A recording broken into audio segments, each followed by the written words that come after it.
Good morning. This is BroDiallo. You're listening to Wyclef Jean. Yele.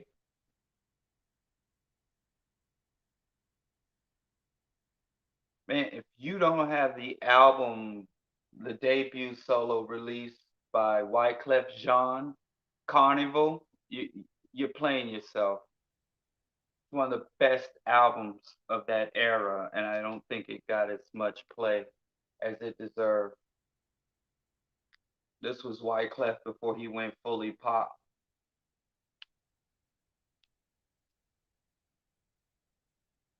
Yele, yele, yele.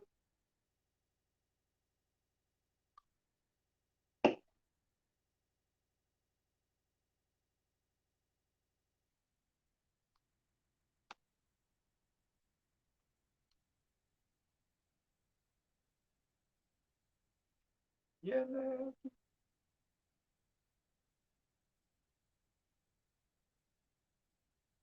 All right. Again, that was Wyclef Jean, Yele. Before that, we played Song Fizi, another hip hop tune performed in Haitian Creole by Wyclef. Yele means the cry for freedom or freedom. Song Fizi means no gun or put down the gun. And then, of course, we played one of my favorite hip hop tracks from Wyclef and the Fuji All Stars, which is Gunpowder. Zaire's gunpowder. Even in New England, gunpowder. Man, anyway, good morning. This is BroDiallo. Today is July 12th in the year of your Lord, 2021. I'm broadcasting on Q4 Radio in the city of Chirac, state of Illinois, in the United States of America, in the ravaged, colonized, hyper exploited, soon to be devoid of all life, planet Earth. I mean, it's a lot to get into. As I used to say, there's a lot going on, but ain't a damn thing happening.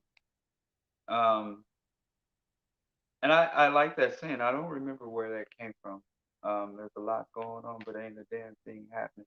I'll figure it out and tell y'all where I got that from. But what that meant to me, I heard it when I was a child.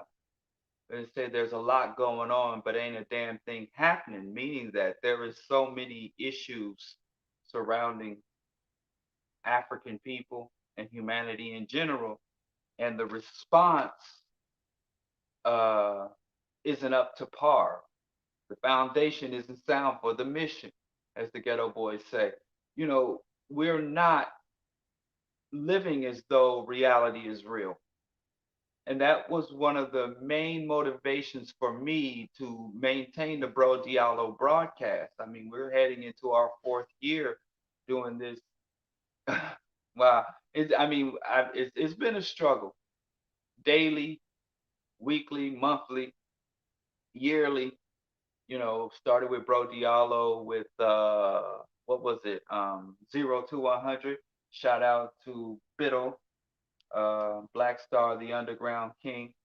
Um, and all the way to the BroDiallo show, and been holding this thing together with shoestrings and bubble gum and duct tape. But my main reason for being motivated to do this or see me on social media, the various speaking engagements, the essays that I write. The main reason that I do this stuff that a lot of the alpha males say, all that talk, you do all that talking. You know, I call these guys Action Jackson, who claims they're not about all that talk. They are about action. But I think the main reason I do this is because we act like reality isn't real. So a lot of actions are contrary to their stated outcome. People say they want one thing in their personal lives, people want something from society, or they want to structure their world or their lives or in a certain way, or they want to address issues, but their actions are inconsistent with their stated goals, their beliefs, so on and so forth. And that is a state called menticide, particularly for African people. We're in a state of menticide. And menticide is the systematic and deliberate destruction of a people's mind, with the ultimate goal being the extermination of that people.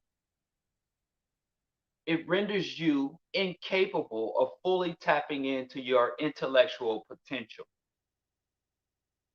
Menticide allows, it's I hate to use this word, but I mean this word wasn't commonly used when the concept of menticide was developed by Dr. Bobby E. Wright in the early 80s. But hacking, menticide is literally the systematic hacking of an individual or a group's brain and reprogramming, rewiring them so that your intellectual, mental, emotional, and even physical capacity can be utilized by someone else. It gets to the point where we sit around as a people, as African people under genocidal oppression, and say that education is about getting a job, not about cultivating of your intellectual capacity, expanding your intellectual capacity, exploration, and pursuing your interests.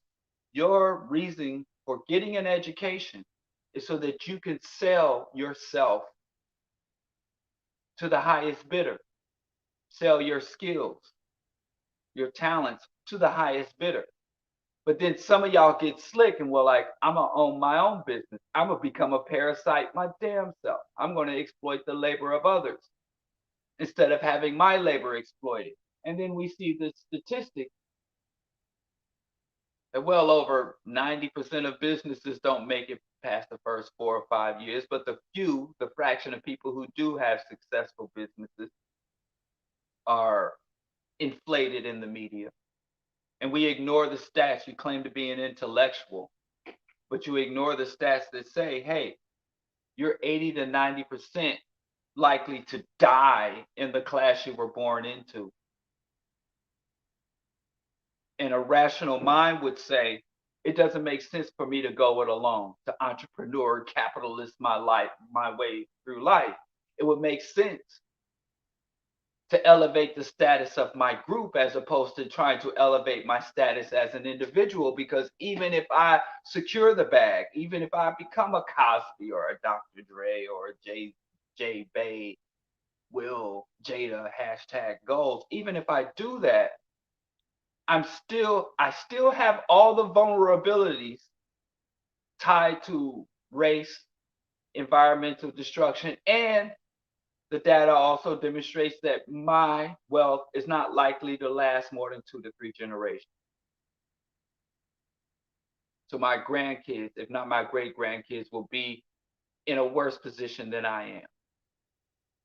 And I know that's hard to imagine. Blue Ivy's daughter in the street struggling, reminiscing about all the money her granddaddy had. But if you look at stars, the Nat King Cole, James Brown, you look at the family of a lot of these pop and mega stars from the 50s and look at their wealth and status now.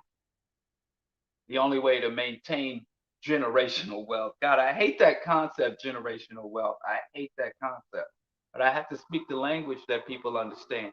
But if you look at the warped concept of generational wealth, you'll find that it's more tied to systemic power than it is to hard work, good ideas, or even abundance of fiat currency.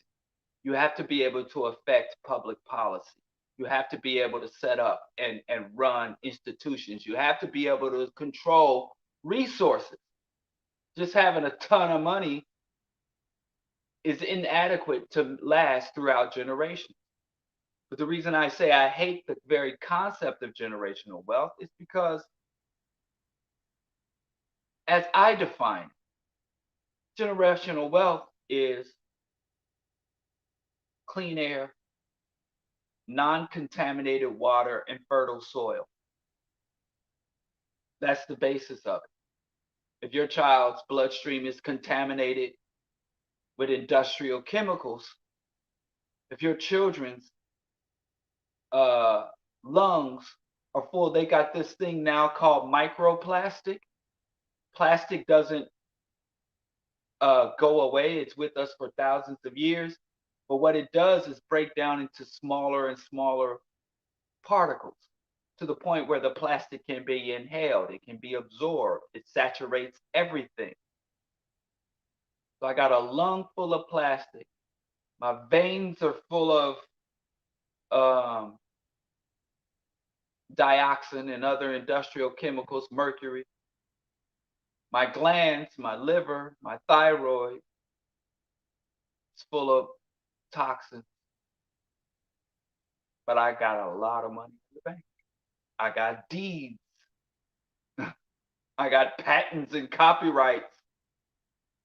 I mean, that's menticide. So anyway, say all that to say the whole reason that I'm on here, and y'all been on the internet before, if you express yourself, regardless of what your views, whether you got insane views or rational views, whether you have progressive views or conservative views, whether you are black radical or bootlicking Uncle Tom sellout, if you make your positions, your views, your ideas public, you're going to get a backlash, positive or negative. You're going to get feedback, and I appreciate it. But if you're part of a marginalized group under oppression, then it's more likely you're going to get negative feedback than anything else, especially if your views go contrary to the status quo, which mine do. I hate the status quo. White hegemony and capitalism, environmental degradation, exploitation of human beings and animals. I mean, ain't nothing right. And people want me to not be angry. And they want me to not be critical and hateful and judgmental. I don't know how to reconcile those two things. I don't know how to live under oppression on a planet that's being raped to the where ecosystems are collapsing and animal and plant species are going extinct on a daily basis. I don't know how not to be in a constant state of outrage. And don't come teaching me. Don't bring me your incense and oils and your breathing techniques because I don't want to be in a state of not outrage. To me, it's rational. It makes sense to be outraged when you're exposed to outrageous.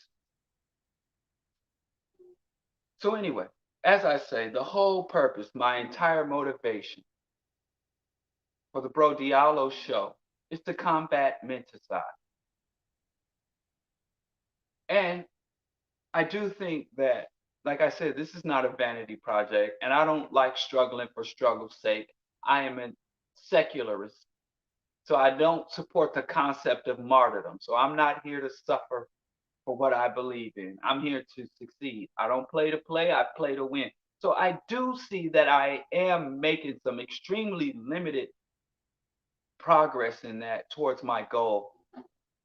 And my only evidence for that is the feedback that I get from the community.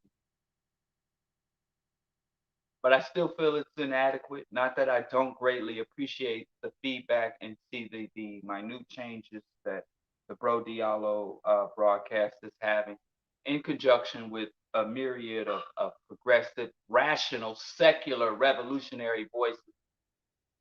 And I'm not talking about pro-black voices or militant black voices or alpha male black voices. If you're not rational, if you're not evidence-based, if you're not truly far leftist and radical, black conservatism, you know, black prosperity gospel and prosperity hustle. We went from prosperity gospel to now we're into prosperity politics. And now we're back. We didn't went all the way back to this individualistic, you get yours, I got mine, that we thought we defeated that in the 50s. Hell, back in the 1920s, we had Black Pride and Black Unity festivals to tell black folks we can't go to Salon. We can't, we understand do for self meant the self of all of us. That do for self meant all African people doing for ourselves, not you, black individual. But we regressing, we're retreating, we're receding in our very ideology. And I hear young people in hip hop, especially in the commercial hip hop, for the culture, do it for the culture. And we think that means culture, aesthetics, how you dress, the slang you speak, the music you like, the food you eat. The culture is how you define and how you engage reality itself. But I digress. Did I tell y'all we started off the morning with Wyclef Jean? I mean, look these songs up. Go get the cassette, CD, record, MP3, Gunpowder, Sang Fazi. The first song was Gunpowder. The second song was Sang Fazi, means that's Creole, Haitian Creole for no gun or put down the gun. I mean, these are rough translations. SANGFEZI, Sang Fazi. And the third track we played this morning was Yele. Yele, Yele, Yele. All off the album Carnival, Wyclef Jean's first solo album after the Fugees self-destructed. Today is part 2 of a talk I gave, Critical Race Hysteria. But before I go into that, and I intend to get into that, take my word for it. Reba One, who was a vandal, a revolutionary radical vandal out of Oakland. He sent me this image of Cuban protests, of Cubans in the street protesting against the dictatorship. But Cuba's a socialist country, so the dictatorship is called a dictatorship of the proletariat. A proletarian dictatorship, which means the people are the absolute power, at least on paper, in theory, conceptually. But Cubans are protesting for food. Cubans are protesting an end for freedom.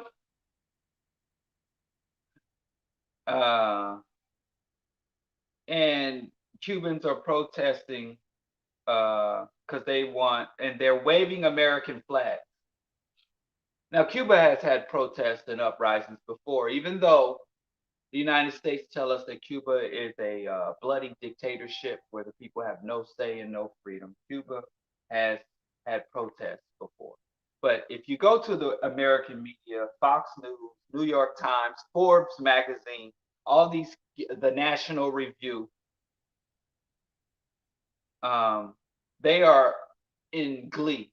The capitalist media, the Western media, are just ejaculating in their pants, in their tailored Italian silk suits. The capitalists just are overwhelmed with joy and glee for these protests because they said that the protest not only shows that the Cuban government is dictatorial and illegitimate, it shows that the system of socialism, the economic system, the economic and political system that governs Cuba is illegitimate. How do you know? The people are protesting. Now, when you see protests all over France, the yellow vest protest that went on for a solid year, millions of people. When you see those protests, nobody says, wow, people in capitalist countries are protesting, then you know that capitalism is illegitimate. It doesn't work. You know, the same people, the exact same people, the white racists, the white conservatives, the white mainstream liberals who said in 2020, cities were burning all over America. Black Lives Matter uprising, Unite the Right riots, the hell, 2021, January 6th, siege on the Capitol. Nobody said, wow, look at all these people rioting. The left is rioting. The racial minorities are not rioting, but protesting, rebelling. The right wing, everybody's pissed off in America, and nobody says, well, this is evidence that capitalism doesn't work. You know, I mean, but the same people that said that America was on fire last year, all cities burning, which we'll come back to that myth, are now saying Cuba, the Cuban people want their freedom. In America, I'm sure thousands rally. Thousands rally. Now, Cuba has a population of 11.3 million people. Thousands rally for freedom. And the president said, listen, told the Cuban people, listen, you got people in the streets waving American flags on Cuban soil. And said, if you are with the system, I mean, I know y'all probably get tired of this clout chasing, braggadocious tendency of we on the left to always talk about Cuba's infant mortality rate, life expectancy, literacy rate, extreme poverty rate, to talk about all the accomplishments of the Cuban Revolution. Because Cuba is both a Latin country and a Caribbean country. So you can compare it to other Latin countries, Puerto Rico, Panama, South American countries either, or you can compare it to other Caribbean countries, Jamaica, Haiti, Dominican Republic. You can compare it either one. And when you look at the stats, the quote unquote quality of life, Cuba outperforms infrastructure, even hurricanes. When Hurricane Katrina comes, when major hurricanes hit that small island, they have lower casualty rates than the US. Because the bottom line is the Cuban economy and the Cuban system is oriented towards meeting people's needs, not generating and concentrating wealth. It's not a profit driven system, it's a human need driven system. And it's not perfect. And the average white Cuban is like the average white person everywhere else on the planet, racist AF. So they got problems. But they got 99 problems, but capitalism ain't one. Fidel Castro, before he died, was very fond of saying, there are millions of homeless children all over the world, but not one of them is Cuban. He used to love saying it. That was one of his lines. You know, he was famous for long speeches, and he used to work that line into just about every speech. But I digress.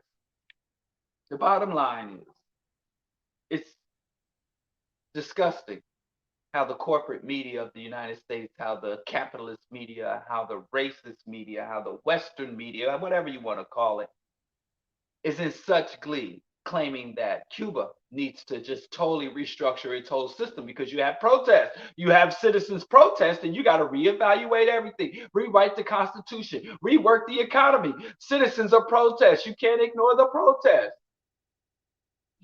When nobody said that, when a bunch of rednecks stormed the Capitol. I ain't seen Cubans storm the Capitol yet. You know, I ain't seen that. I ain't seen no Timothy McVeighs in Cuba. Remember, Timothy McVeigh was an all-American redneck U.S. citizen, and he bombed the federal building because of his discontent. I've seen so many citizens, white citizens, the people who get everything, the wealthiest, most well-protected, the white males, Christian, heterosexual, cisgendered white men who get every bit that the whole system, they are enraged and they're rioting. Unite the right. They marching in the street talking about Jews will not replace us. These incels, the people at the pinnacle of the system are in open revolt. White folks all in Montana up in the mountains.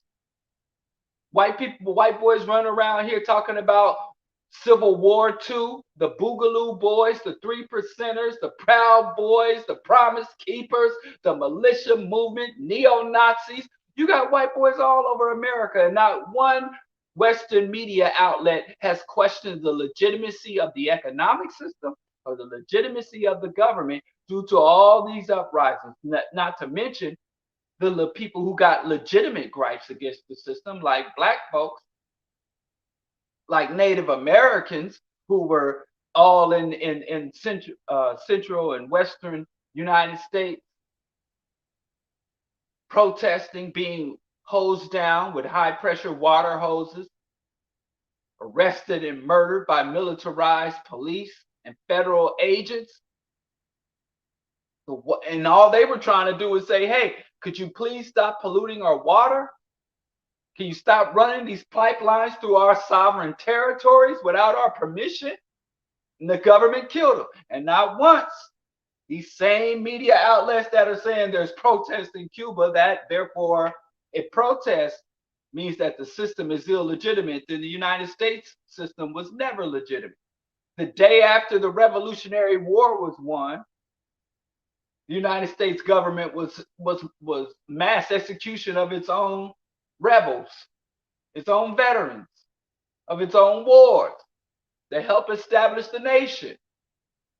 So if protest means the system is not legitimate, which I tend to agree, protest does mean the system is not legitimate. But take care of your house first.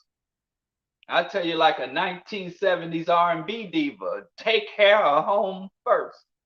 Woman to woman, nation to nation, deal with your home before you look at mine. So yeah, the United States is going to milk this, pimp this, and lie about this situation. And not to mention also that Cuba is a nation under siege, under illegal embargo. And the United States says we will do no business with Cuba. We will prevent Cuba from importing and exporting goods and services, and any other allied nation, any other nation that does business with Cuba, we're going to sanction. And then they're like, oh, socialism doesn't work because we break it off at the knees. You know, just like they refuse to fund our schools in the black community and then say the black community doesn't value education. When we got literally rat infested, mold infested, underfunded schools. They take all the industry out of our community and then say black people don't want to work. You see how they do? Like Bushwick Bill said, they give you hell and then charge you rent. So that's what they do to individuals. That's what they do to black communities. That's what they do on a national level. flood our communities with crack cocaine after removing all other economic opportunities from our communities. And then they say black people don't have family values. And then they get coon race traders like Bill Cosby to get on the global stage and see, like, yep, white folks been working so hard to help black people, and black people just want to sack our pants to speak broken English instead of take advantage of all the good things white folks done for us. Little segue. Bill Cosby's out. Hide your wife, hide your kids. Bill Cosby's out. And of course, I shared my opinion about that. And the question I've gotten most from people, because I said, this coon, this race trader, people say, how is Bill Cosby a coon? How is Bill Cosby a race trader? I refer y'all to Michael Eric Dyson. I mean, he probably did the best shakedown of Cosby. Cosby been cooning and selling out since the 1950s. And I guess, this is a testament to PR and propaganda. That people really think that Bill Cosby is some upstanding citizen, some man who's done a lot for black folks. Even they talk about his scholarship. I said a few years ago, I hear everybody talk about the money that Bill Cosby gave to these schools, but I ain't seen nobody stand up and say, hey, Bill Cosby paid my way. Bill Cosby paid my tuition. I ain't never met. I know mad Negroes with college degrees. How we got all these rich, benevolent black billionaires running around paying, and multimillionaires paying all this tuition. Oh, they give. People ask me, yeah, Bill Cosby gave all this money to black HBCUs. What have you done for black people? And I'm like, how black people got some of the highest rates of debt, college debt, but we got all these benevolent Negro millionaire, billionaire Negroes paying our tuition at the same time. I don't even know that one dude that went to say he was going to pay the tuition for all the graduates of Morehouse. Anybody got a check yet? Yeah, and that's a problem. There's no follow through. Black people, we I don't want to say nothing bad about black folks. Y'all wonder.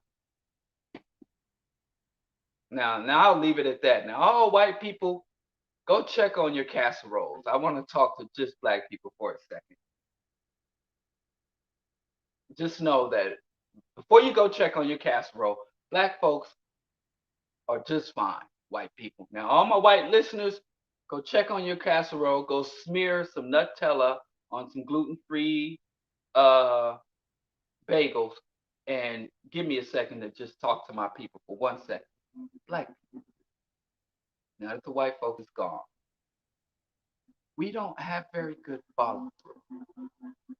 We love the ceremony and the parade, but we don't like the aftermath. We don't like to get the push broom and clean up after the parade, get all the ticker tape after the parade.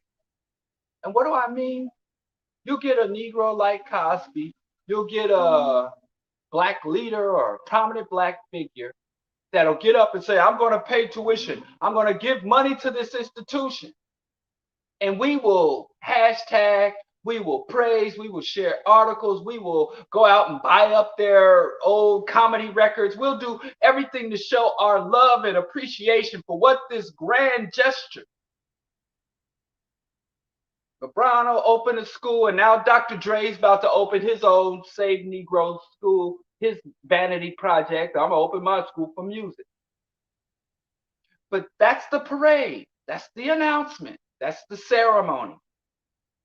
But where are the scholars that come and say, well, Bill Cosby stated his goal was to increase black economic standing, increase the intellectual capacity of the black community in order to empower the black. Whatever he stated his goal for giving the money is, it has to be an assessment and an evaluation. You can do a 1 year, 5 year, 10 year, 20 year. So Bill Cosby gave this money for this purpose. Was the purpose fulfilled? If Bill Cosby said, I'm going to give $100 million to Spelman and Morehouse College, and the reason I'm giving this $100 million to Spelman and Morehouse is to increase the collective economic standing of the Black community.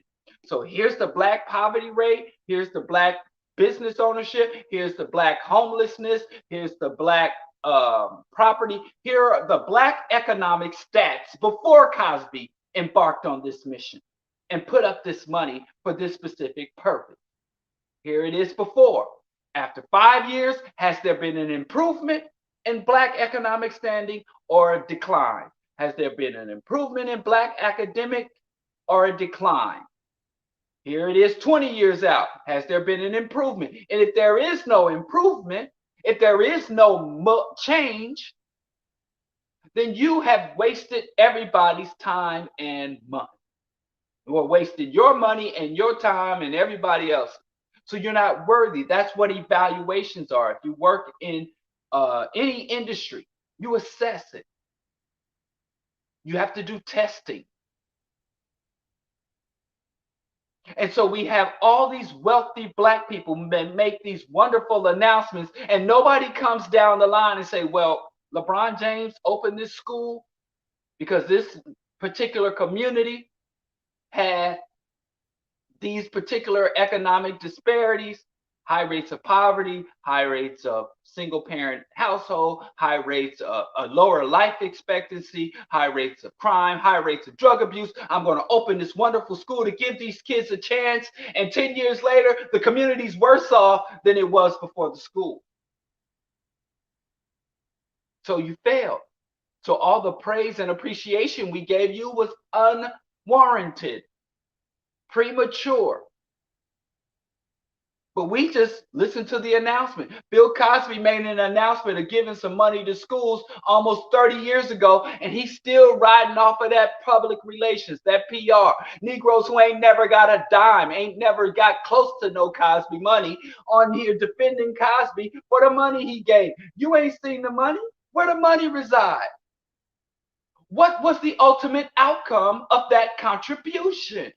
Did anyone do an evaluation? And then you say, what is your goal? What is your purpose? What is the desired outcome for this action?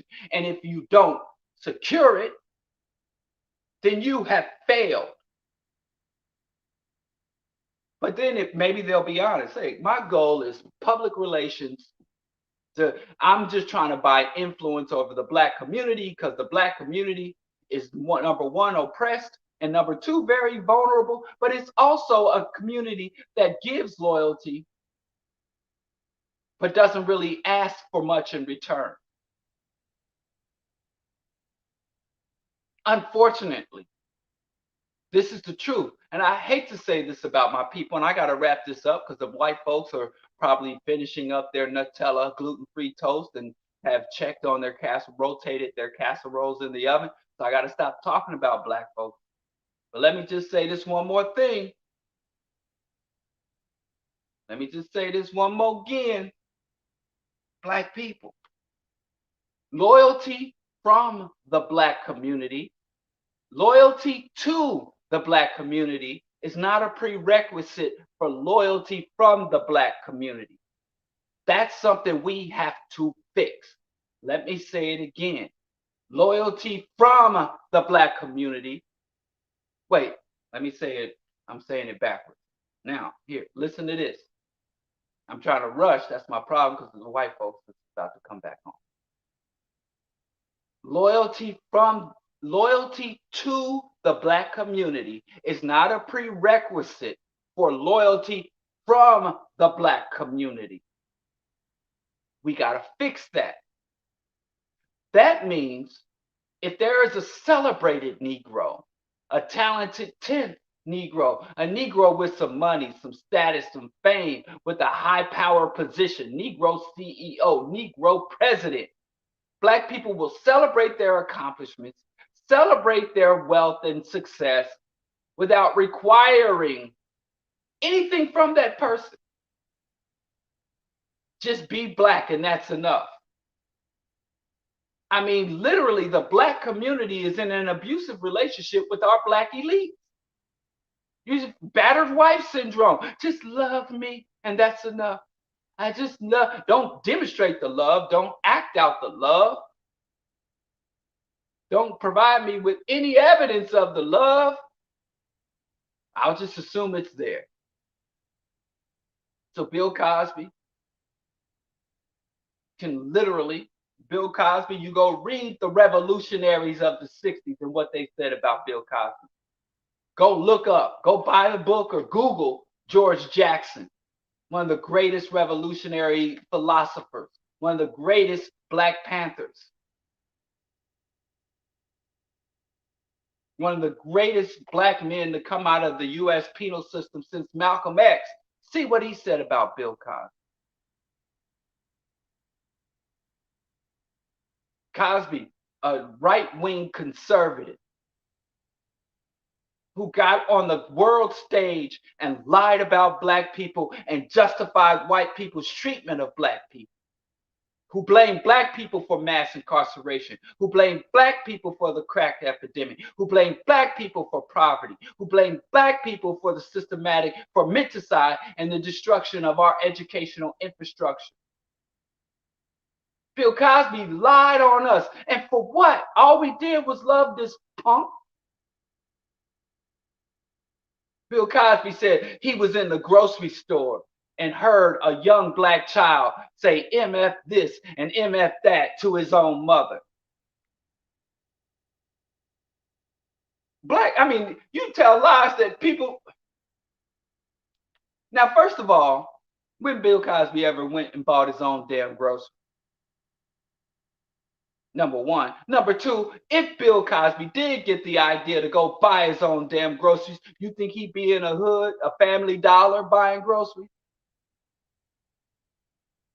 You think he'd be in the hood, in Inglewood, Bronzeville, East New York, Harlem, Oakland, buying groceries? So if he did see a single mother, and how he know that woman's relationship status? Been married to my wife 21 years. You see her out with our kids, how you know she's single or not? You know, sometimes women, they have to take off their ring because they, having some swelling issues or whatever. But how you know that woman's, first of all, because I don't buy the premise. I don't believe that you were in a hood grocery store. I don't believe you buy your own groceries or go to the grocery store to get your own food. I don't believe you buy your food, bring your food, drive your food home, unload the food, stock it into your refrigerator, and then later cook it for yourself and eat it. The only thing you ever make is drinks for unsuspecting vulnerable women. Maybe you make that, but you sure don't make your own food, Bill Cosby. Why you gotta lie for? And then I have to believe that you were in a hood grocery store. Because if you do, I know at the very least you might be at a Whole Foods on the north side, a Whole Foods at the Gold Coast, Whole Foods in Beverly Hills,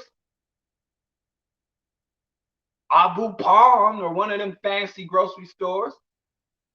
You ain't at Family Dollar. You ain't at Thriftway. You ain't at Save a Lot groceries. And then if you were in the Beverly Hills, Abu Palm, and you see a black kid cussing somebody out, that woman is rich like you. So it's not a black issue, it's a class issue. Y'all upper class Negro didn't forgot where y'all came from. So all that put together, Bill Cosby just lied on black people for nothing. And also, on top of that, Bill Cosby is an anti-African propaganda. Anti-African propaganda. Bill Cosby's first breakout TV role was I Spy. And I Spy was basically propaganda promoting the FBI and the CIA, US imperialism all over the world. It was like James Bond for America. And he cooperated with this white boy going all over the world protecting capitalism and Western imperialism.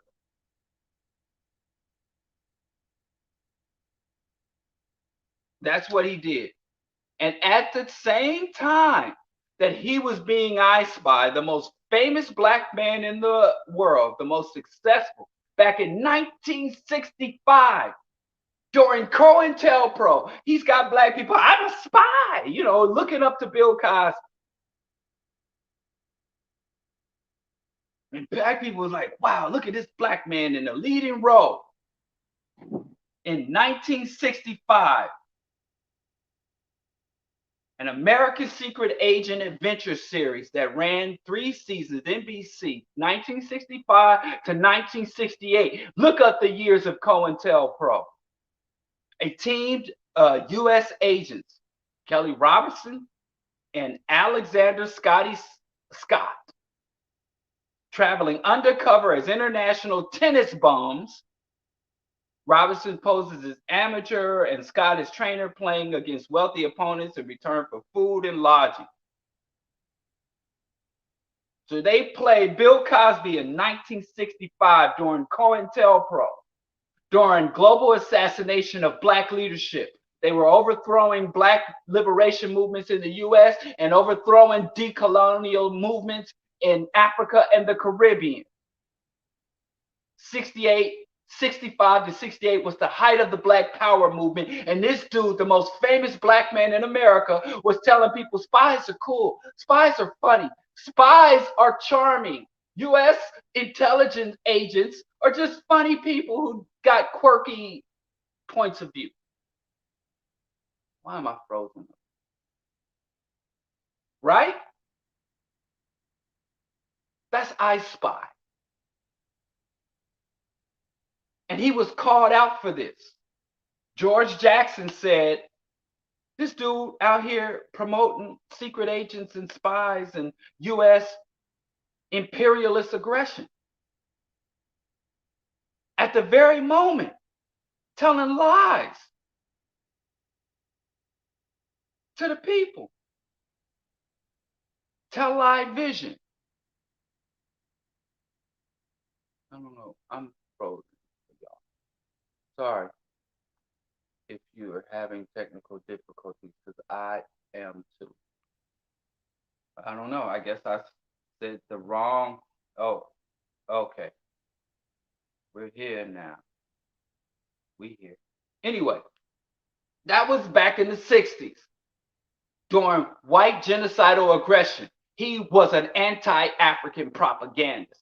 Then come up what y'all all love, the Huxtables. Oh, I love Bill Cosby.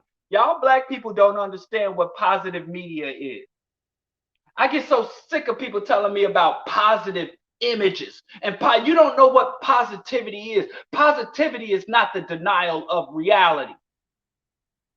At the height of Reaganism, when everything that black people fought for in the 50s and 60s that Bill Cosby didn't participate in. Bill Cosby, at the height of the civil rights movement, said, I don't consider myself to be a black comedian. I just want to be seen as a comedian. I'm only human. He was post-racial before Obama. He's a post-racial pioneer.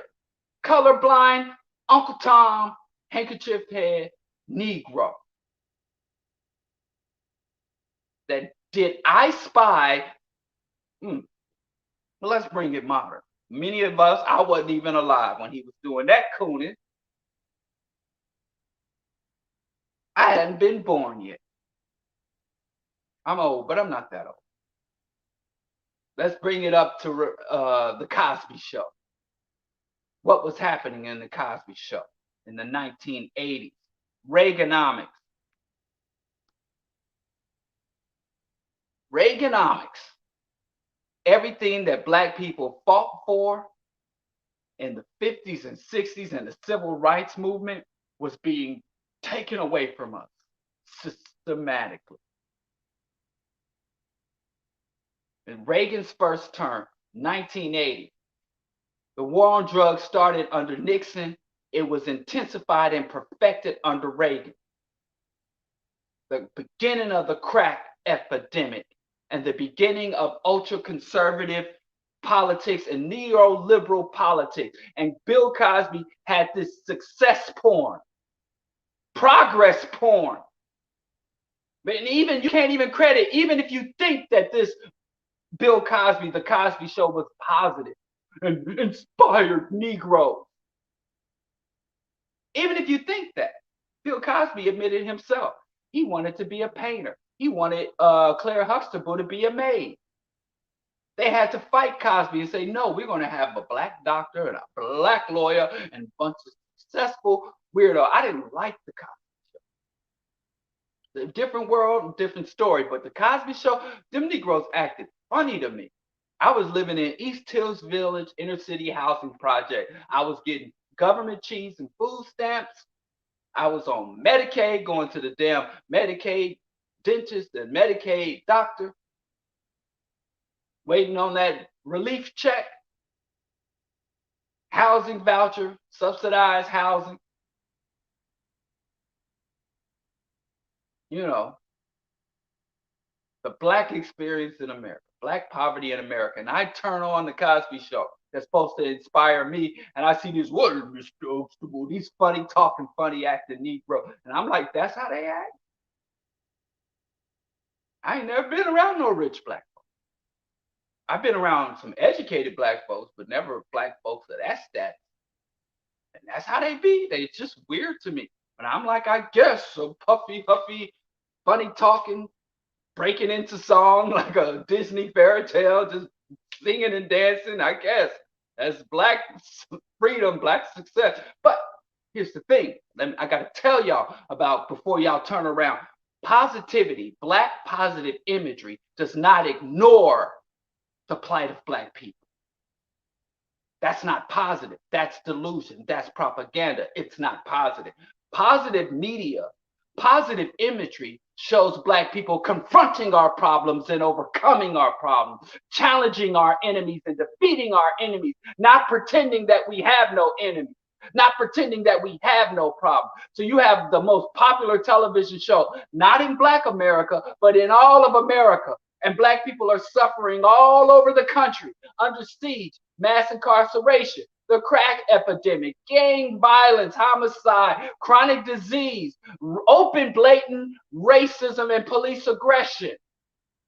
All over America.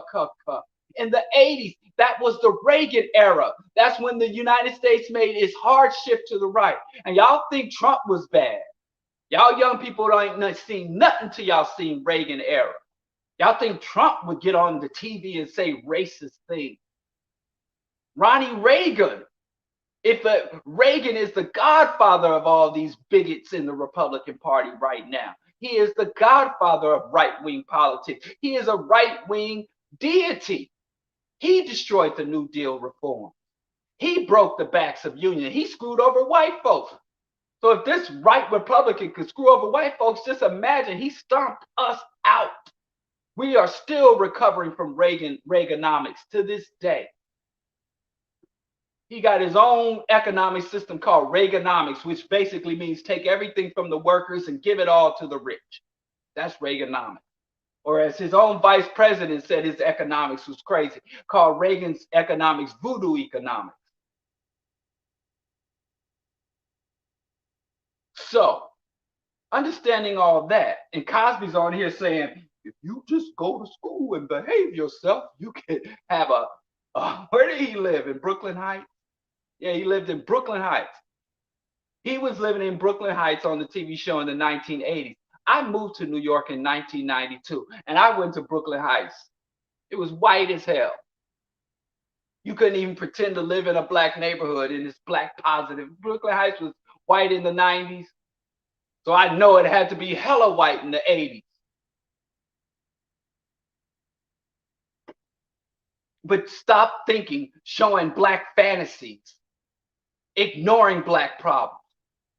And the Cosby Show acted like everything was all gravy in the black community. And again, I will tell you, black positive media is the spook who sat by the door, not the Cosby Show. Black media, positive black media is not black media that shows black people without no problems. Black media show acknowledges the struggles of the people and demonstrates to our people how we can confront and overcome our issues.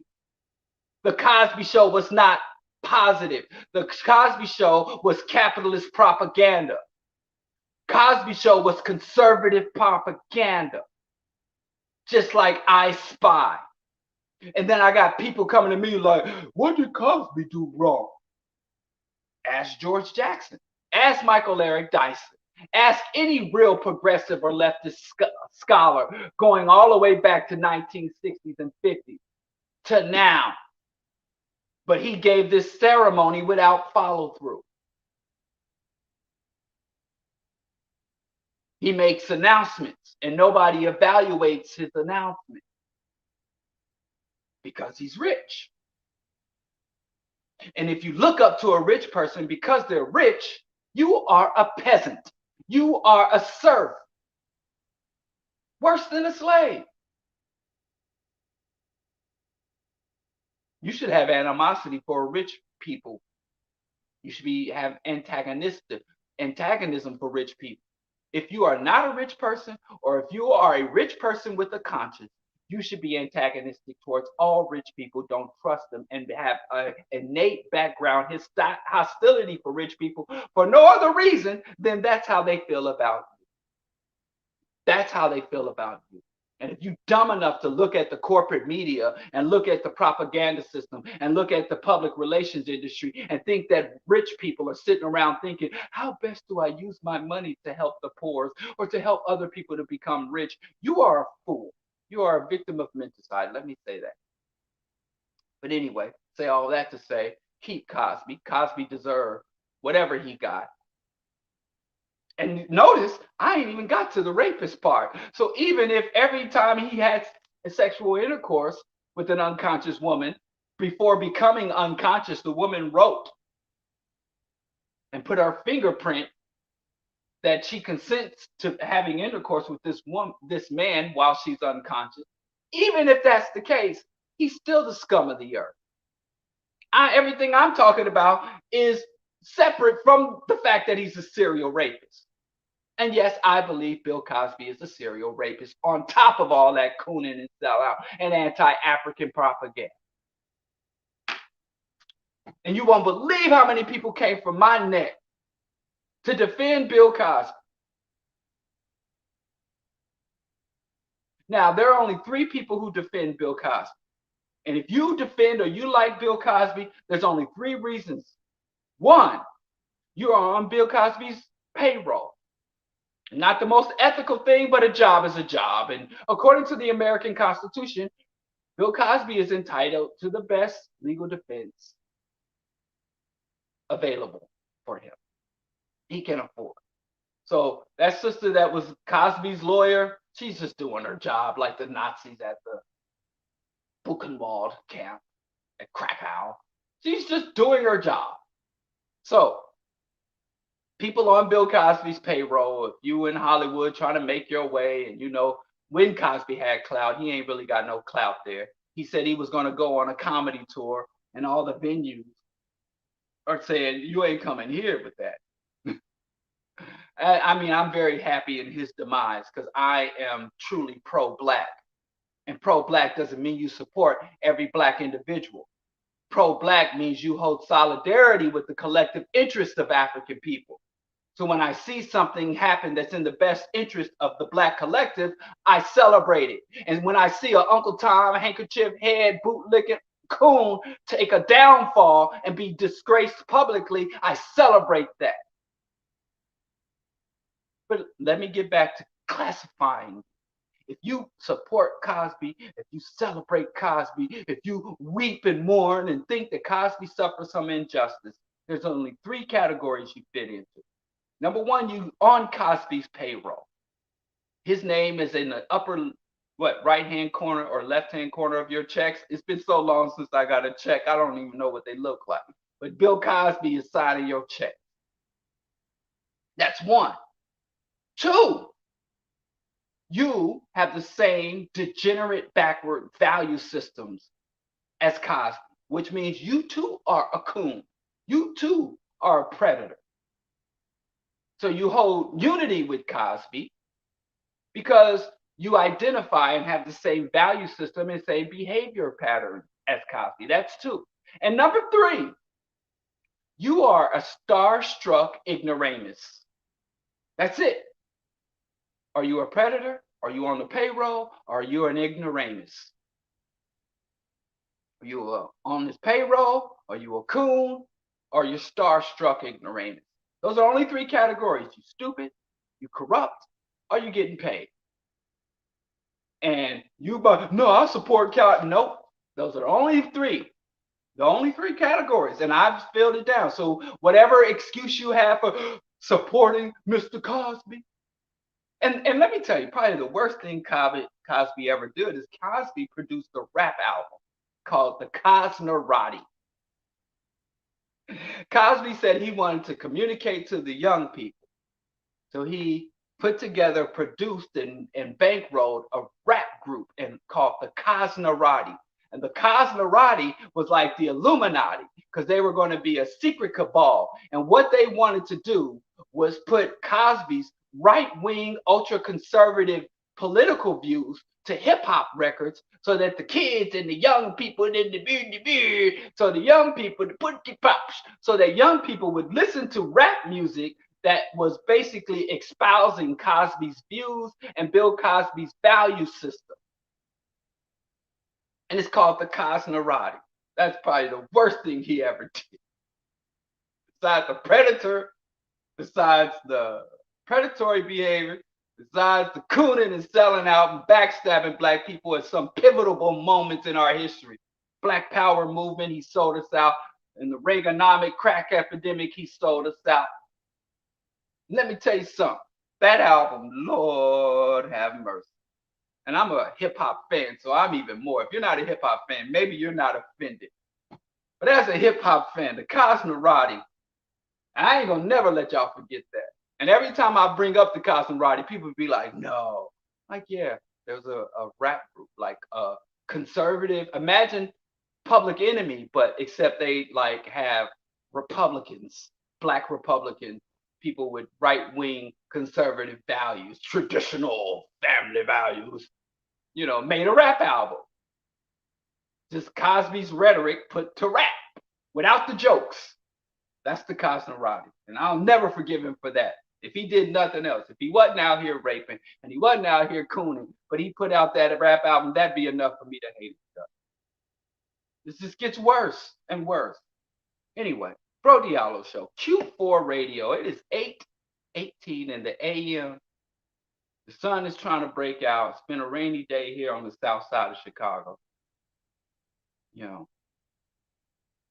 I want to talk about something. I want to talk about Haiti. I'm running out of time. Jovenel Moïse, the illegitimate president of Haiti. The people were in the streets protesting Jovenel Moïse, and because he refused to vacate office, he claims that he deserved to be president for another year. He had the backing of the United States and the other imperial powers, so he was basically trying to set up a dictatorship. A lot of dictators are legally elected to office, but anyway, he was a puppet leader who's been assassinated. But during the time that he was president, and the people, he went and got a bank loan got a loan called Petro Libre from Venezuela and stabbed Venezuela in the back. I don't know. I know if I get into this, I won't be able to get out of it. So I'm trying to avoid it. I mean, Cosby wasn't even in the notes. But basically, before he was assassinated, Moïse assassinated hundreds of activists in Haiti.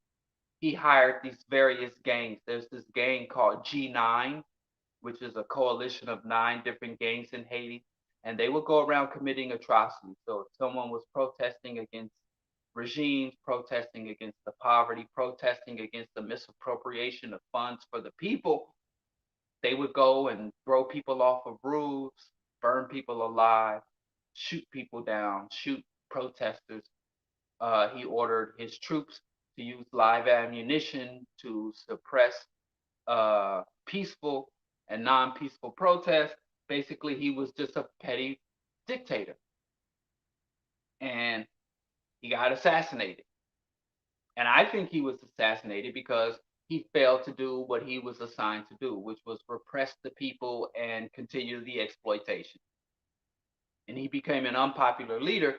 And it's like a lot of like Saddam Hussein was a puppet. The Ba'athist Party was put in power by the CIA, and then a lot of times these petty dictators, after having absolute power over a nation, start to think the power was their own. And if you really want to understand what's going on, go read John Perkins' Confessions of an Economic Hitman and read about the hitmen, the jackals, and the military. First, they bring in the economic hitmen to create upheaval. Then they send in the jackals to do sabotage and assassination. And then the U.S. military comes in. So they're headed towards a third stage of open military aggression and military intervention. First, they had the economic hitmen, the economic disruption, embezzlement of petrolibre dollars, and then they have the jackals, assassinate the president. This is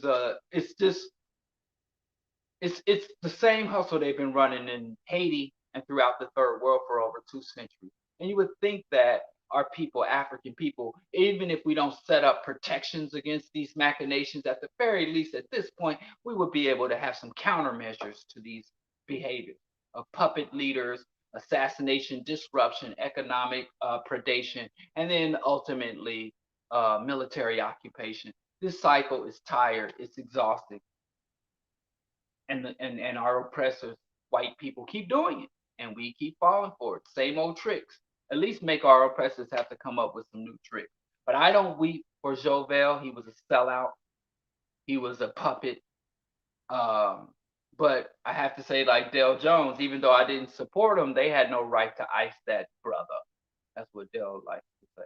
They had no right to ice that dude. He was ours to deal with.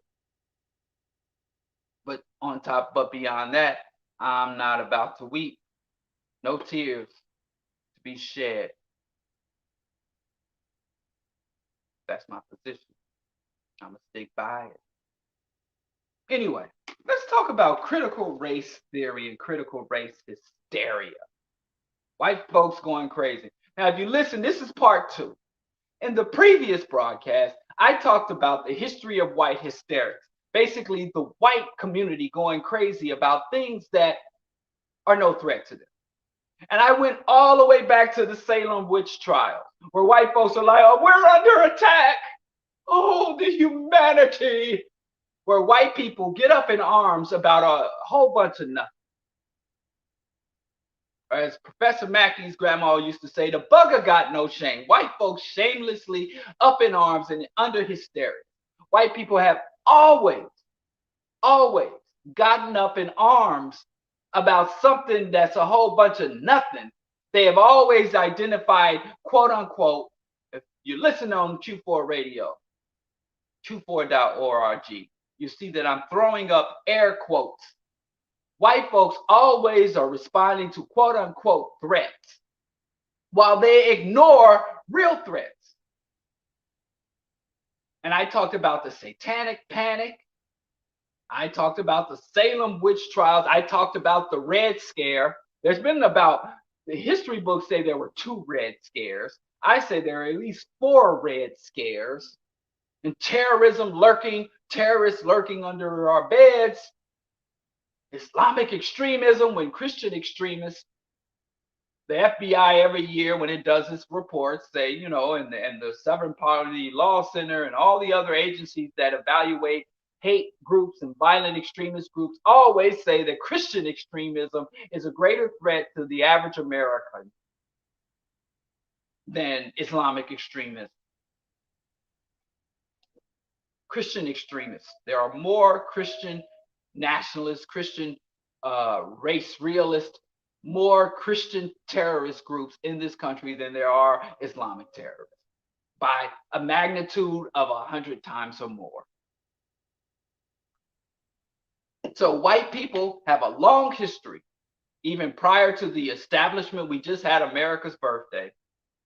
Prior to 77, there is a long history of white people getting up in arms, claiming that something is a threat to them, something is an affront to them, something is against them, while ignoring the true things. They have a long history of that. So I want to talk about why white people do this. Critical race theory. Remember, they thought, no, they're taking Dr. Seuss. The gays are canceling Dr. Seuss. Cancel culture. Oh, the humanity. White folks been fainting over cancel culture, and they think anti-fascists are the threat. Oh, people who are against fascism are threatening our freedom. Social justice warriors taking my freedom. Censorship. You know, at the very moment they ignore the real threats. So I was going to call this, instead of critical race hysteria, the rise, rise, and fall again of almighty whitey. Because white people's system, white people's culture, white people's economics are what you call boom bust. They have this time of grand expansion and collapse. Expansion, collapse. Whereas most other civilized nations, sustainable nations, kind of have long history. You look at China, the Fertile Crescent, Mediterranean cultures. You look at Africa. You look at societies and nations that literally span thousands of years. Thousands of years of consistent history, relatively stable governance, relatively stable environments, relatively stable systems of trade, market. But if you look at European, it's highly volatile. And Europeans, if you're into science fiction and alien culture or alien sci-fi, comic book, video game culture like me, you'll be familiar with this concept called terraforming. And terraforming is basically when humans leave Earth and they find an inhospitable planet. And they use a combination of technology and biology to make the planet habitable. So you go to Mars, and Mars has no atmosphere. So you generate an atmosphere. You have these cloud creation machines. And it has no fauna, no plant life. So you start to seed the planet. And you start basically to turn the planet's environment to an oxygenated planet with an atmosphere and water and fertile soil so that humans can live on it. So when you change something that is inhospitable, that you can't live in, and through technology and other means, you turn it into an environment that you can thrive in, it's called terraforming. Terra means earth or soil, so creating soil. Now, Europeans, if you read European history, is a history of conquest and conflict and war. And whether you read conservative or mainstream books like Guns, Germs, and Steel, or you read the radical historians like Howard Zinn, I don't even know if y'all see, because my camera's frozen, so I don't know what's happening with the thing. My camera and comments, everything's frozen. So I have to take y'all word. But if you read leftist historians or radical historians like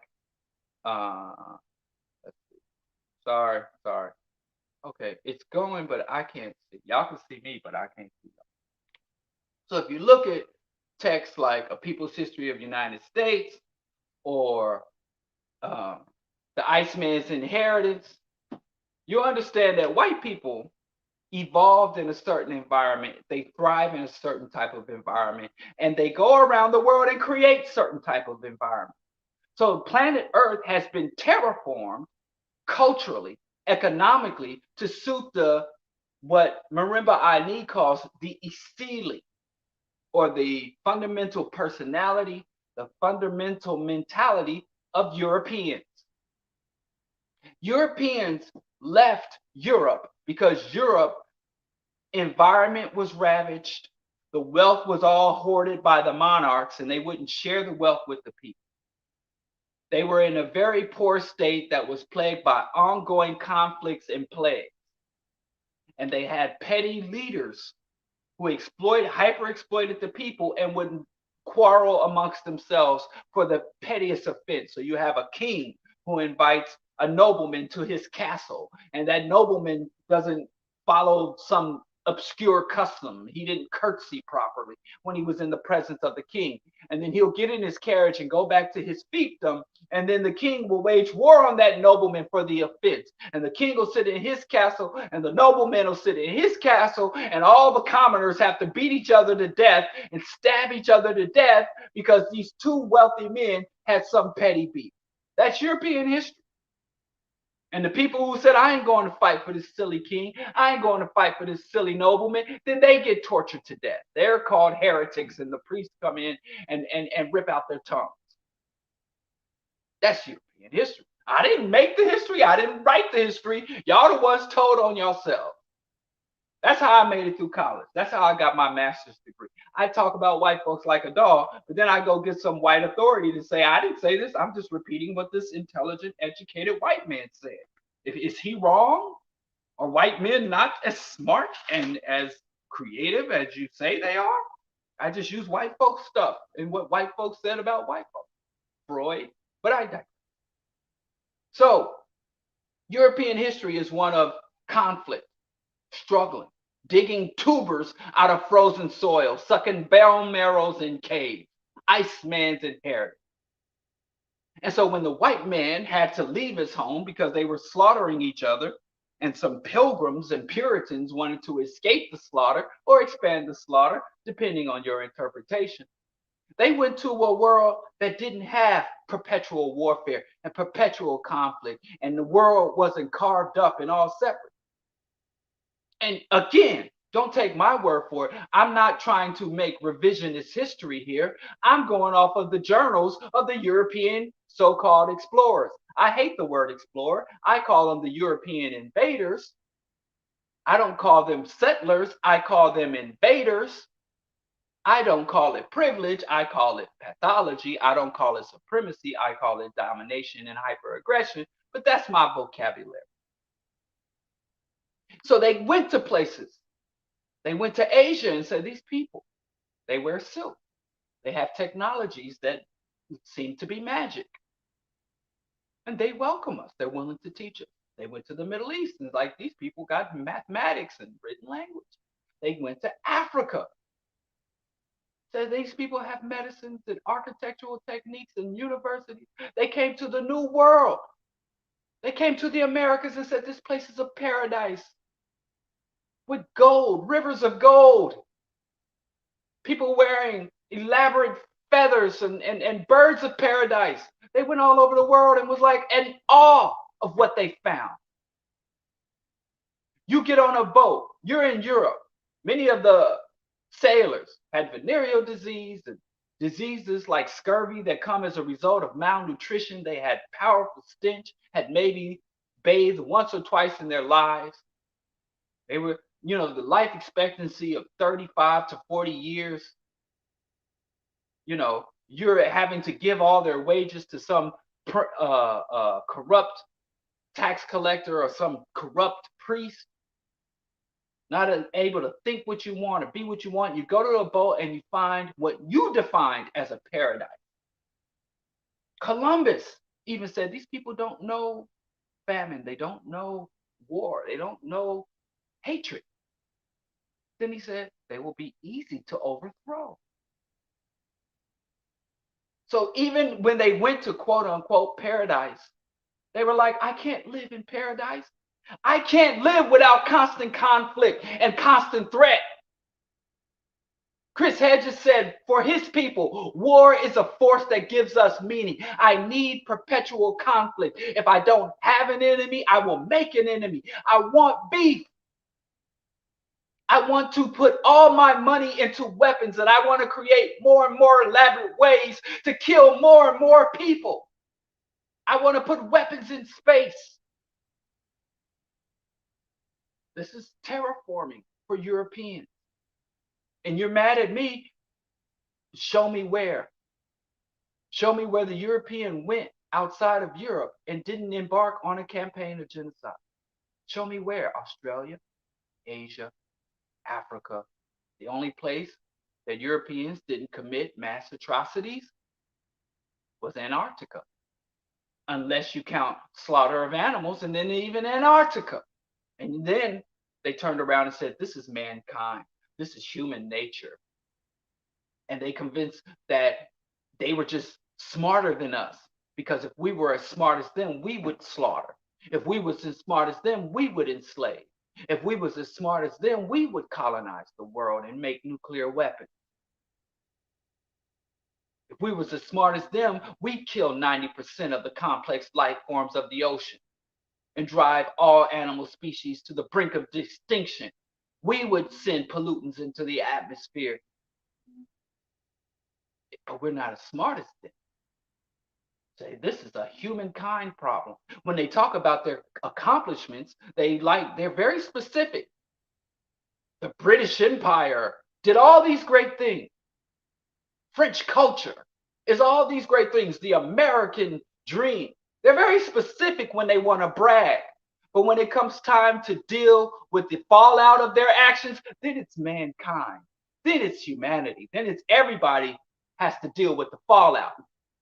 But when it comes time to divvy up the spoils of empire, they're very mad specific about who gets the money, who gets the power and the wealth and the resources. But they're very generous with sharing the blame. Now, I want to say some things that I'm not allowed to say because I don't want to be labeled an extremist. But everything I'm telling you here, I'm getting from what white folks said. I'm taking from what white folks said to and about other white people. Go check out The Iceman's Inheritance, another white man with degrees and titles. I did subscribe to my YouTube. You can find my book review of The Iceman's Inheritance. So white men terraform this land, and we know white folks, if they ain't got an enemy, they gonna make an enemy. If they ain't got a conflict, they gonna provoke a conflict where there need not be a conflict. And if I'm lying, I'm flying. I got receipts. My receipts are called common history books. You don't even have to look at their history. Look at their philosophy. Read Jean-Jacques Rousseau. Read Hobbes. Read Plato, Aristotle, Socrates. Europeans, the reason the way the earth is where it is, where humanity lives on top of abundance yet starves, where half the people on the planet don't get enough nutrition to do a proper day's work. Why ecosystem is because Europeans have terraformed the planet to fit them. This is the reality, and this is the history, and this is the problem they have with critical race theory. You can't tell these truths. You have to pretend like history is about some individual, some great individual or some evil individual. Genocide, well, that's Hitler. Democracy, that's George Washington. They don't want you to take what we used to call in my community a holistic view, a non-biased assessment. So when I was thinking about white folks trying to create legislation to ban the teaching of critical race theory, and then black people, we let white folks always control the narrative. Whatever we get into, we always following in behind white folks. Dick Gregory said study white folks, but he didn't say follow white folks. That's two different things. We can sit back, observe, and take notes. I'm always writing down notes. You know, take notes. When my wife wants to buy me a gift, she buys me notepads and little booklets. I'm always writing stuff down. Dick Gregory said study white folks. He didn't say follow in behind white folks. In fact, he said when you see white folks posseing up with their bombs and running off in one direction, just say, oh, okay, white folks, see you when you get back. The white folks, critical race theories, and it's the Manhattan Institute, a right-wing think tank, literally invented this critical race theory hysteria out of whole cloth. And I'm going to tell you why. But, check the time. But white folks, we following behind them. Black people just going on about our business. You know, we just living our lives, hands on our knees, shaking ass on our thought shit. And then white folks are like, critical race theory, oh. And then black people are like, oh, wait, and then we feel we got to defend it. White folks are attacking, we got to defend. And if you just wait a week or two, they'll be back to talking about the gays taking Dr. Seuss.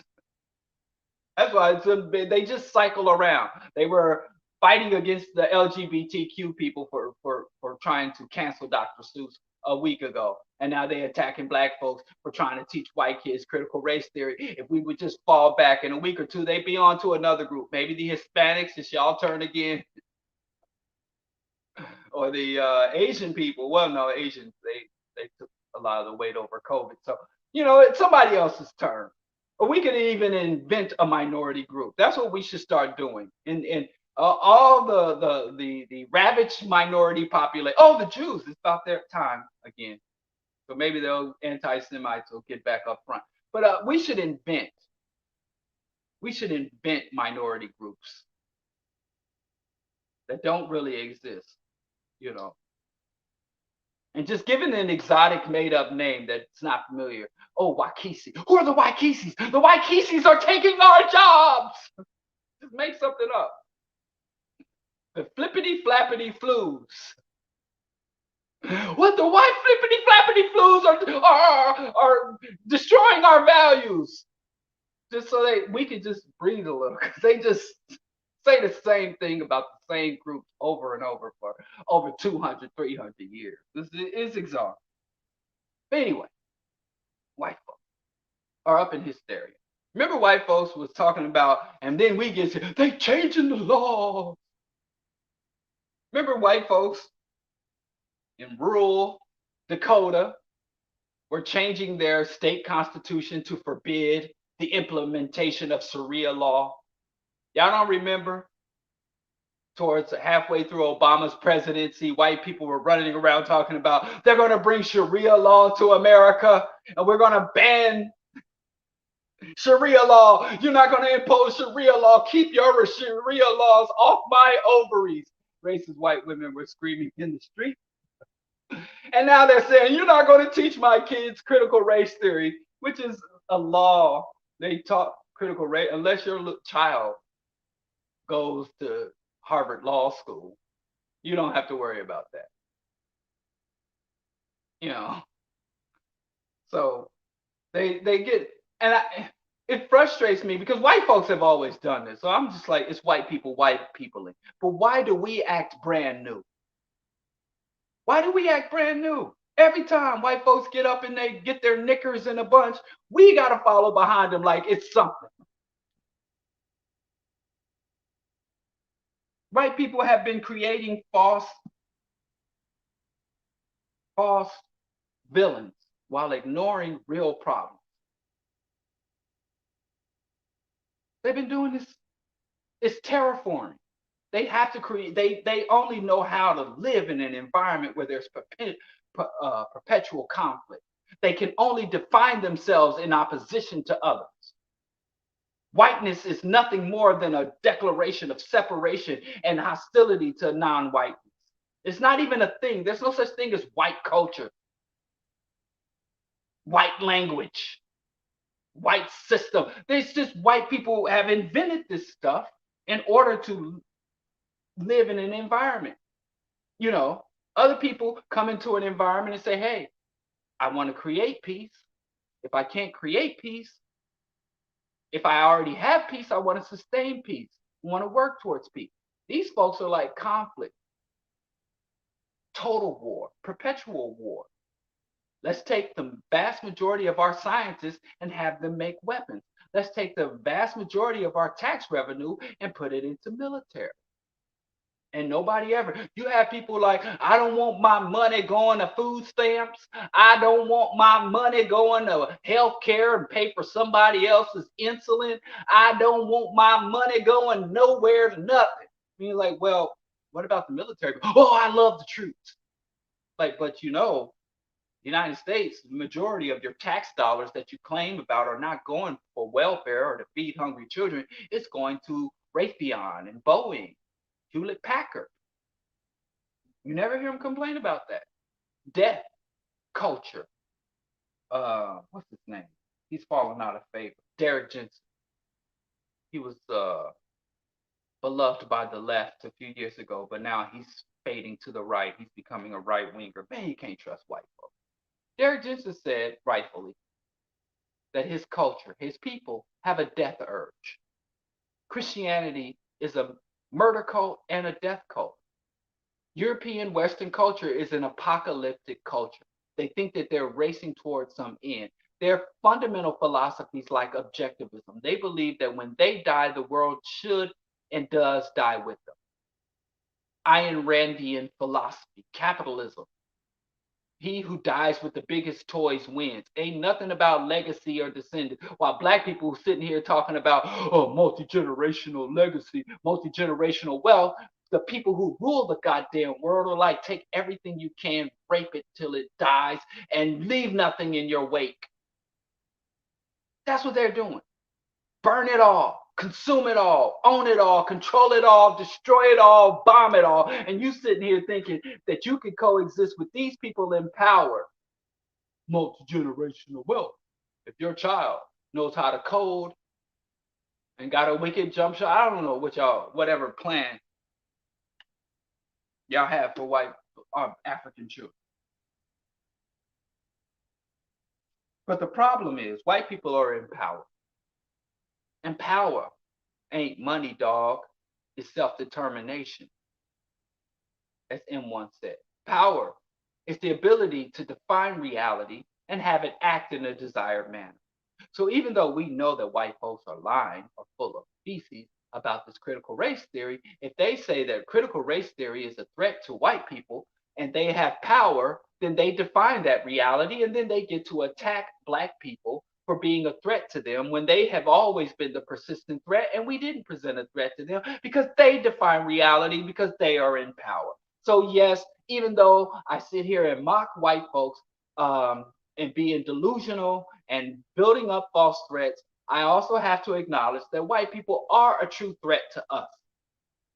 But our job is not to defend critical race theory and convince white people that critical race theory is not against them or to anti-American, that it would actually help America and improve the conditions of America. That's not our job. Our job is not to convince white folks that Islamic terrorism is not the threat that they say it is and tell them that the true threat is Christian extremism. That is not our job. Our job is not to convince white people that Sharia law isn't coming for them or that the Mexicans aren't murderers and rapists coming to take their job and that black people are some of the most loyal, historically and contemporarily loyal and patriotic America. Our job is to deny them the power to define reality and have it act in a desired manner. Because even if because like I said, they're going to be over the critical racist theory. They're going to be over critical race theory. They're going to move on to something else. But we're still left in a vulnerable position, whether they are in hysteria about one false lie or another falsehood, we'll always be vulnerable. So we have to end the vulnerability regardless of what particular hysteria. They got us chasing after our tails. Last year, white people were on the media talking about black people are burning cities across America. They would just say it. They didn't show the footage. Even now, during the January 6th riot, they were saying black people burn cities all over America and no one said anything. I live in a city in America. In this last year, I've been to 3 cities in America. I went to Kansas City. I've been to St. Louis. I'm here in Chicago. I've been to New York. And I ain't seen one city burn. And when white people go on the media and say, well, Black Lives Matter burned cities all over America, riots, and want to defund the police, the journalists don't say, well, do you have any footage or evidence? Can you name the city that was burnt? Portland, Oregon is a city under siege. Ain't even no black people in Portland. I know the black people in Portland, Oregon, like, hell, you just erased me. Calm down. Portland, Oregon. They say America's becoming lawless. They're defunding the police. So white people, we can't just keep trying to chase down hysterical white people. We can't just keep going after Karens and Chads trying to tell them, hey, calm down. It's all good for you. I remember I was with the Stop the Violence Coalition, and we were doing when I was very young in high school. And one of the focuses of the Stop the Violence Coalition was domestic violence and rape. We were dealing with gang violence initially, about trying to do restorative justice and mentorship and opening lines of community. We were the Stop Violence Coalition. Our main goal. This is back when I was a liberal. I just thought change some policies, give some people some help and resources, and then that was before I understood that capitalism and white hegemony were the problem, as opposed to these changing policies. You gotta change the whole damn system. But anyway, when we were doing our research to develop our programs, we found like, yeah, gang violence was a problem. I'm not downplaying. But for every victim of gang violence or gang homicides, there were literally hundreds of people who were suffering from domestic violence and sexual violence, molestation, and rape, and predation. We were like, wow, there's so much more than just, the media tells us, drive by. It goes on. This is the 90s. There was a drive-by. It's front page of the news. It leads to the news story. But if there's a rape, often it doesn't even get reported at all.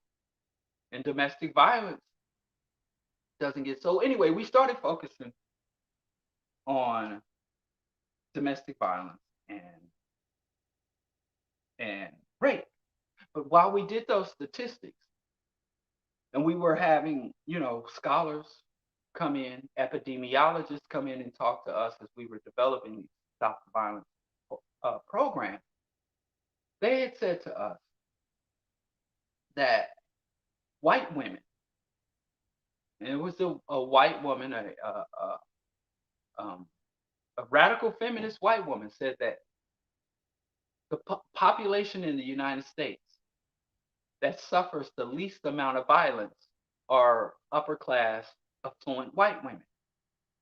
But when we do surveys, the population in America that feels the most threatened, that feels the most endangered, are upper class white women. So the safest people of America are the people who also live in the greatest amount of fear for their safety. And that always stuck with me. So the people who benefit from oppression are always in fear, claiming that they're oppressed. Like there's a whole population of Christians that believe America's under Christian persecution, when the Christians in America are the persecutors of every other religious minority and secular atheist population. The demographics of women who are least likely to suffer from violence, homelessness, poverty, rape are the population that are most likely to call the police or to answer surveys saying that everybody's out to get. Jeff Bezos thinks that everybody's taking his money when he wants to take his money when he's actively taking everybody else's money.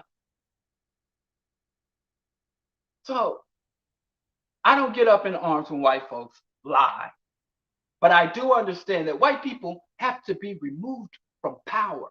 We have to take away their nukes. We have to dismantle their military infrastructure. And if you're a white person, you should want that too. If you don't want your children and grandchildren to die, to bleed out in Afghanistan, or to come home after committing atrocities that they can't speak of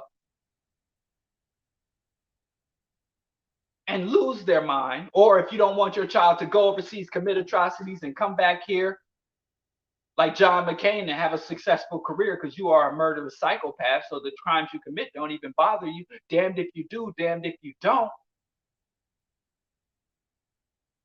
Everybody who's not a psychopath or a billionaire should be against capitalism and imperialism.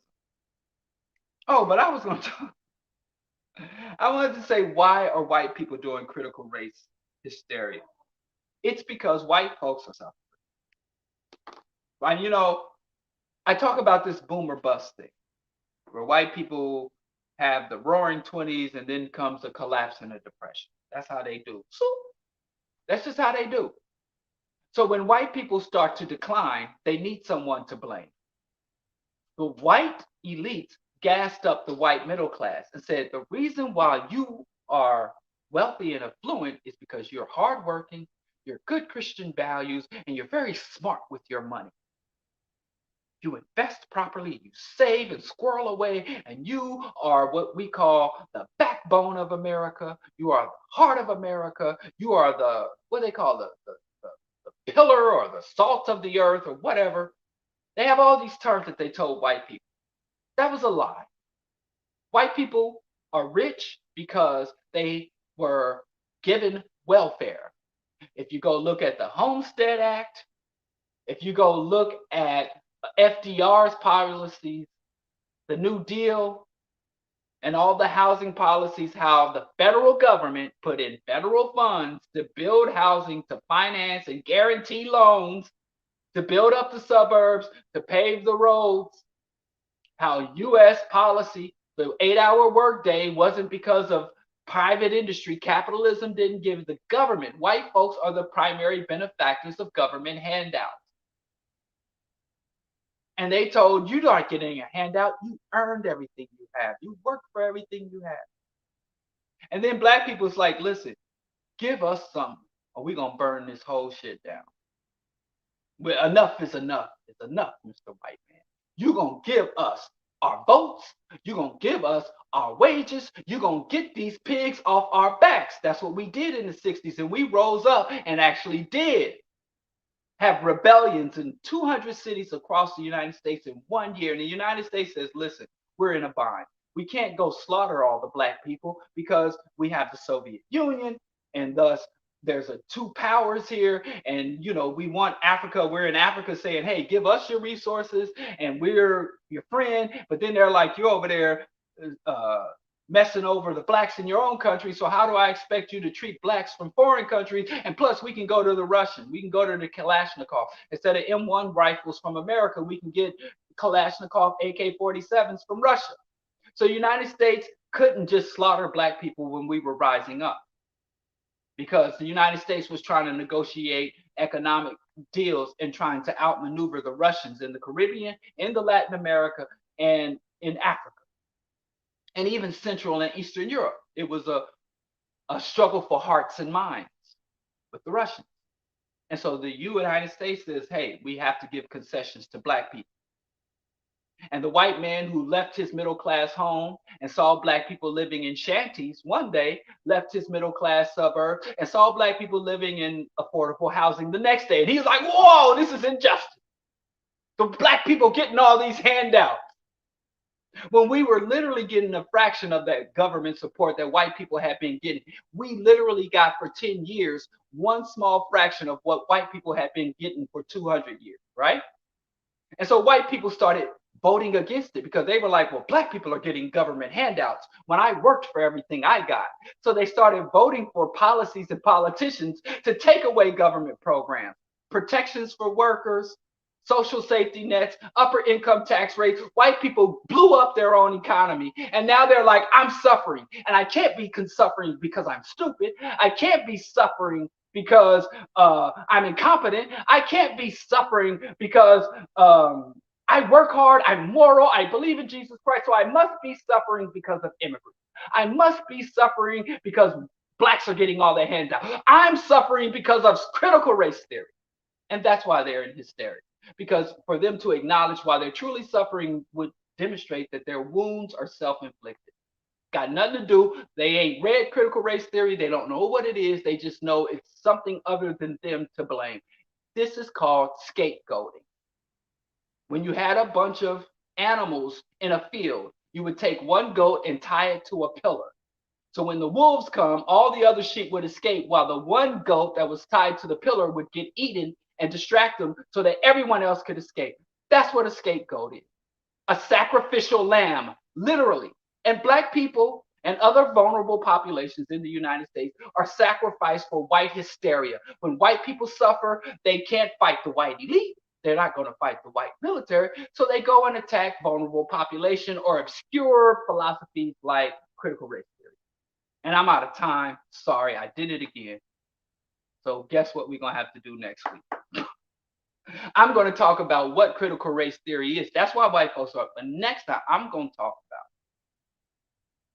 why I have issues with critical race theory. And it ain't because it's going to teach white kids to hate themselves like white people do. It ain't because I'm anti-American. I am anti-American, but that's not my issue with critical race theory. So, BroDiallo Show, Q4 Radio. I didn't even do the thing on the thing because my thing is frozen. But anyway, that's it for the show. I'm going to make it. We're going to go out with The Beast by the Fugees. Another dope track. Shout out to Haiti. Shout out to Cuba. Shout out to all resistance freedom fighters. And middle finger to Cosby. And 2 middle fingers to all you people who support him. I think that's it. That's the message. Support Q4 Radio. Support BroDiallo. You can cash app BroDiallo. You can become a Patreon supporter and all that. And I'll see y'all next week. He say, continue to wear the mask. Never take off the mask again. Let's all be superheroes and pretend we're superheroes and wear masks forever. I never want to see another face in the street. All right, peace.